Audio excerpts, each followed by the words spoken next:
नमस्कार, मेरा नाम आलोक है। आप लाइव स्ट्रीज देख रहे हैं। देखिए, बक्सर में आरजेडी को अब निर्णायक बढ़त मिल चुकी है। अब देखिए, इस बढ़त को पाट पाना असंभव सा दिख रहा है बीजेपी के लिए, क्योंकि अब वोटिंग तो हो ही चुकी थी। काउंटिंग की भी जो प्रक्रिया है वो अब अंतिम चक्र में है और सुधाकर सिंह को बड़ी बढ़त मिल चुकी है। लगभग 19,000 की बढ़त मिल चुकी है। अब तक सुधाकर सिंह को अब तक 3,36,119 मत मिले हैं। वहीं मिथिलेश तिवारी को 3,16,484 मत मिले हैं। अनिल कुमार, जो कि बीएसपी से चुनाव लड़ रहे थे, 88,295 मत मिले हैं अनिल कुमार को, बीएसपी को। तो ऐसे में अब निर्णायक बढ़त मिलती हुई दिख रही है सुधाकर सिंह को। बस औपचारिक ऐलान होना बाकी है।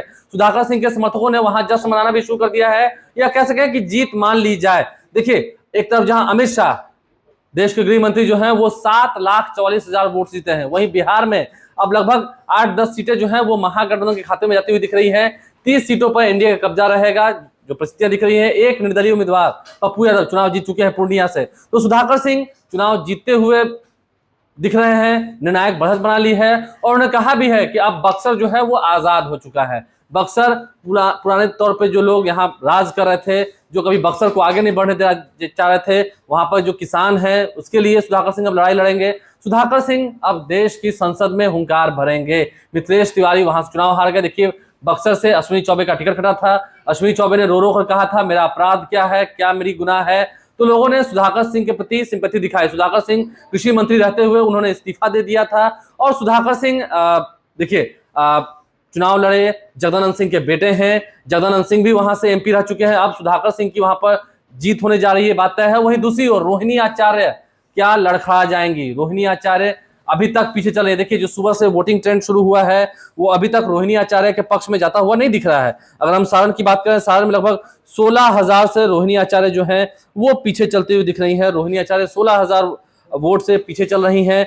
और लगभग एक तरफ जहां राजीव प्रताप रूडी को 2,98,662 वोट मिले हैं, वहीं 2,83,396 वोट मिले हैं रोहिणी आचार्य को। रोहिणी आचार्य लालू प्रसाद की वो बिटिया जिन्होंने किडनी दी थी, बाबा हरिहरनाथ मंदिर गई थी पूजा करने के लिए। लेकिन काफी क्लोज फाइट है, काफी क्लोज फाइट है। ये बात है कि काफी कड़ी लड़ाई हुई, लेकिन राजीव प्रताप रूडी यहाँ बाजी मारते हुए दिख रहे हैं। अभी कई चक्रों की मतगणना यहाँ भी होनी बाकी है, तो देखना होगा क्या नतीजे आते हैं। लेकिन राजीव प्रताप रूडी भी अब एक निर्णायक बढ़त बनाते हुए दिख रहे हैं। क्या होता है, अभी सोनपुर की काउंटिंग हो रही है, उसके बाद ही फाइनल पता चल पाएगा कितने से जीत हार का मार्जिन जो है वो तय पता है। लेकिन रोहिणी आचार्य सुबह से ही पिछड़ रही हैं, अभी भी पिछड़ी हुई हैं रुझानों में। रोहिणी आचार्य को बढ़त मिलती हुई नहीं दिख रही है। वहीं दूसरी ओर बक्सर में सुधाकर सिंह चुनाव जीतते हुए दिख रहे हैं। तो आरजेडी को कई सीटों पर फायदा हो रहा है।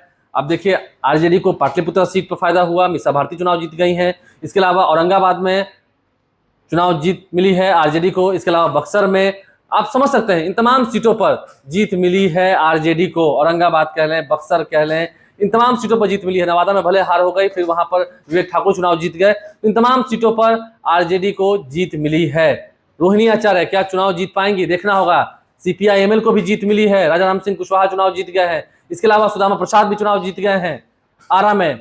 आप समझ सकते हैं चुनाव में जीत मिली है गठबंधन को, अलायंस को। कटिहार में तारिक अनवर भी बढ़त बनाए हुए हैं, वो भी चुनाव जीतने की ओर है। आप समझ सकते हैं। आप लाइव के साथ बने रहें। क्या रोहिणी आचार्य चुनाव जीत पाएंगी, अभी तक बहुत पिछड़ी हुई है, देखना होगा। और चैनल को सब्सक्राइब कर लें, साथ साथ फेसबुक पेज भी लाइक करें। धन्यवाद।